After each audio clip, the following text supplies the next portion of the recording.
And good morning to you, Ed. Good morning, everyone. I'm Sandra Smith. The U.S. now has over 500,000 cases of COVID-19 with more than 23,000 deaths. And while the president gears up to meet with people who have recovered from the virus, he is also making it clear that he calls the shots when it comes to reopening the country, although not everyone sees it the same way.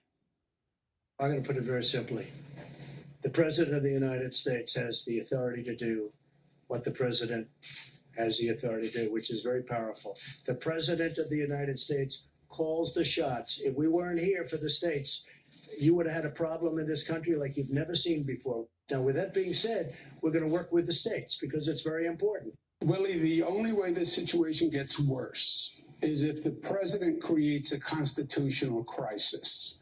If he says to me, I declare it open, and that is a public health risk, or it's reckless with the welfare of the people of my state, I will oppose it.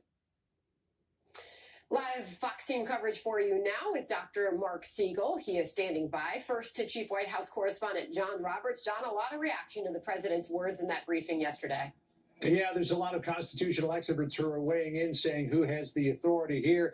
We hope to hear more from the president in about a half an hour's time, where, as Ed mentioned, he will be meeting with people who have been sick with and recovered from the coronavirus. It's likely we'll hear more about the new advisory board on reopening the country that the president will be announcing today, and probably more on who has the authority to reopen the country. The president tweeting within the last hour, quote, Cuomo, this is the New York governor, has been calling daily, even hourly, begging for everything, most of which should have been the state's responsibility, such as new hospitals, beds, ventilators, etc. I got it all done for him and everyone else, and now he seems to want independence. That won't happen.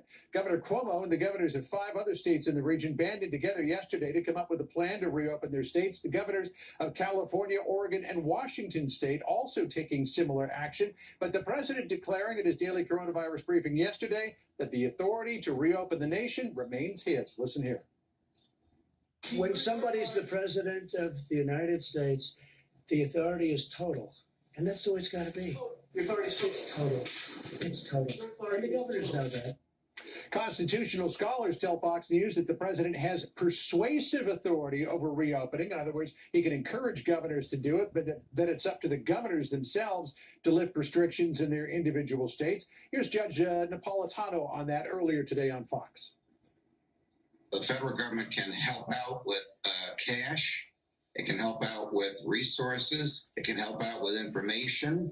And it can help out with guidelines. But in terms of the actual power, for example, to reopen Broadway theaters, to reopen stadiums, to reopen restaurants, to reopen other parts of the economy that have been shut down, it is the governors who have shut them down, and it is the governors who will make the decision to open it up.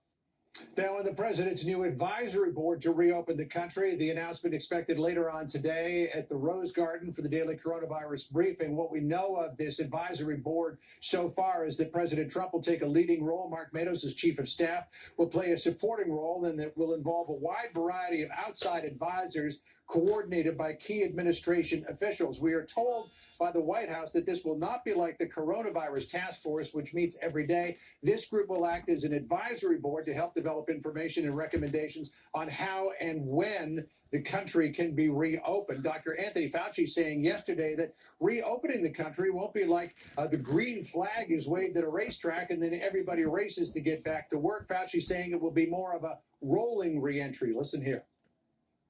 Some people may think it's going to be like a light switch on and off. You know, we're either out and we're in. It's just not going to be that way because we have a very large country and there are different impacts. As you see, New York is very different from other parts of the country. And we will see what the president has to say about 11:30 or so. We should get the tape playback. I would expect more toward the noon hour, and we'll be here for you on that. Sandra? We will be looking for that. John Roberts, thank you. Ed? Thanks, Andrew. The CDC out with a brand new report on how well social distancing measures seem to be working, showing they've helped slow the spread of the virus, but also warning it's too soon to end those restrictions. Joining us now, Dr. Mark Siegel, professor of medicine, NYU Langone, and a Fox News contributor. I got to say, Doctor, I'm a faithful viewer of Tucker Carlson tonight. I was watching, I was standing by with everyone as you got that swab test, and we were all grateful to learn, even though you had been coughing and whatnot, that you tested negative for the coronavirus. You can comment on that, please. But also the president this hour, we focus a lot on the people who have died, the people who are suffering right now, and rightly so. Too many people have been suffering. But the president also wants to shine a light on the people who have gotten the coronavirus and are getting better.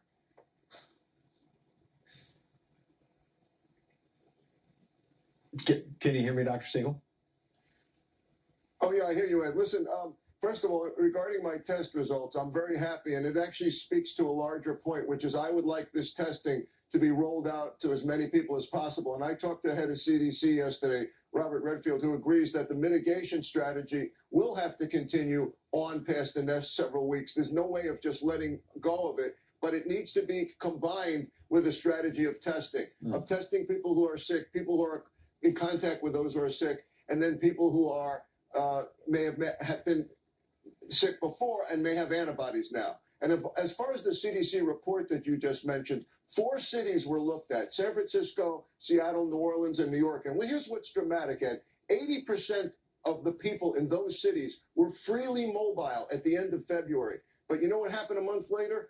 In the mid to end of March, there was a decrease in mobility of people staying at home, of people social distancing. It went down 20 to 40%. That dramatic decrease is a way to decrease viral spread here. There's no doubt that it's having an impact. Interesting, because the Surgeon General tweeted this out: in the midst of the tragedy, there is hope. California and Washington remain stable, Dr. Jerome Adams wrote, in terms of COVID-19 cases. New York, New Jersey, even Detroit and New Orleans appear to be leveling off or downwards arrow. Social distancing mitigation is working. There's light at the end of this dark tunnel, so keep at it. The importance of keeping at it, in your view, because there does seem to be real progress here. I think one of the ways we're going to keep at it is by, not announcing a strategy where tomorrow let's go have a party. I think we're going to keep at it by sticking to the things we've learned, washing our hands way more than we were used to. People out there never thought they were touching their faces so much. Social distancing should always occur, continue to occur. Not shaking somebody's hand is a way of showing you care about them rather than shaking your hand. A changing in philosophy here.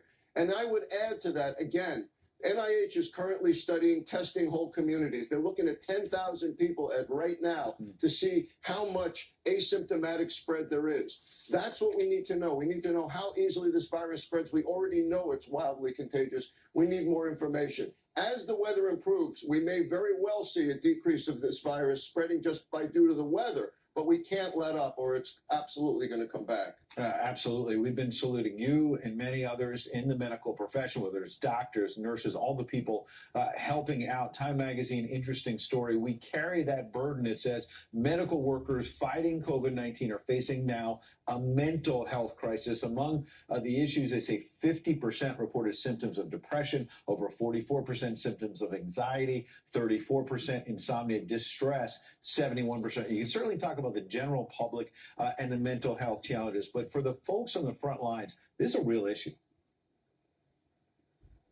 And first of all, I really want to bear in on this extremely important point. It's an issue for all of society. There was actually a study in Lancet that said anyone that quarantines is facing issues of anxiety, frustration, post-traumatic stress, but nothing more than the healthcare workers. The study that you just referred to was healthcare workers in China who were facing a sparsity of equipment. And I want to report some pretty good news today, which is we're starting to get the equipment into the hospitals that we need, and less people are getting sick. In my own hospital, there's a lot of camaraderie going on the wards. There's people that are sharing, that are looking after each other. There's shared courage. That's going to mean less depression, less anxiety. And again, they're not getting sick right now because they have the protective equipment. But I still predict that when this is all over, we're going to be dealing with a lot of post-traumatic stress among the healthcare workers who may be soldiering on now, but later on they're going to feel the impact of it as they come back to normal life. We have to support them, and they have to support each other.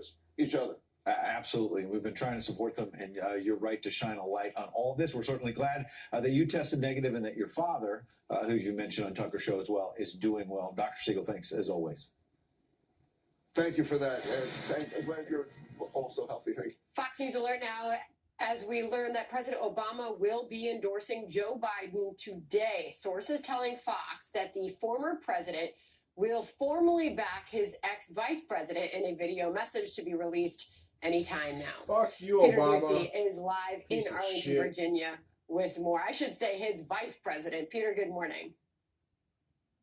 Good morning, Sandra. And Joe Biden talks about Barack Obama on the campaign trail all the time. And for months, Joe Biden's campaign endorsements on TV and on the internet have featured photos and videos of Barack Obama with Biden. But Obama himself has been silent on the subject of his presidential preference until today. Any minute, we expect to see a long video where the 44th president will detail the reasons why he wants Joe Biden to be the 46th president. And this is a long time coming because the very first question Joe Biden got as a presidential candidate was about where this endorsement was.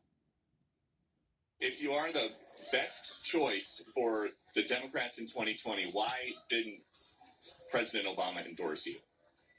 I asked President Obama not to endorse, and he doesn't want to. Whoever wins this nomination should win it on their own merits. Guys, thanks. Welcome to Delaware. We don't know exactly what will be in this video, but we do know that Biden likes to talk a lot about his role in rounding up votes for Obamacare and helping negotiate the Iran nuclear deal. And with this, Biden isn't just being backed by the Democratic establishment, he is also now being backed by his main primary rival, a Democratic socialist. So today I am asking all Americans, I'm asking every Democrat, I'm asking every independent, I'm asking a lot of Republicans to come together in this campaign to support your candidacy, which I endorse. And ahead of today's Barack Obama endorsement, Obama and Biden had apparently already been talking about the process of vetting a Biden running mate, a process the campaign told us today is going to begin by the end of this month. Sandra? We will await any breaking news on that front. Peter Ducey, thank you. New questions now about the origins of COVID-19 as China tightens restrictions on academic research about the virus and any publication of new studies. What experts are telling Fox News, we'll have that for you. Retired four-star General Jack Keane joins us straight ahead. Plus, death and destruction across the South. Tornadoes killing dozens of people in several states. Mississippi's Governor Tate Reeves is going to join us live from that hard-hit state. That is next. It's a miracle because, I mean, we should have walked away from that. My 10-year-old says that it was his daddy. His daddy's in heaven. He says, Daddy held us down, Mama. The airlines perhaps striking a deal with the federal government to make payroll through September today. Other ways they could generate cash as well, Stuart. Thanks, Grady. That airport reminds me of 6th Avenue, New York, totally deserted. The airport behind you, totally deserted. What a story. Grady, thank you very much indeed.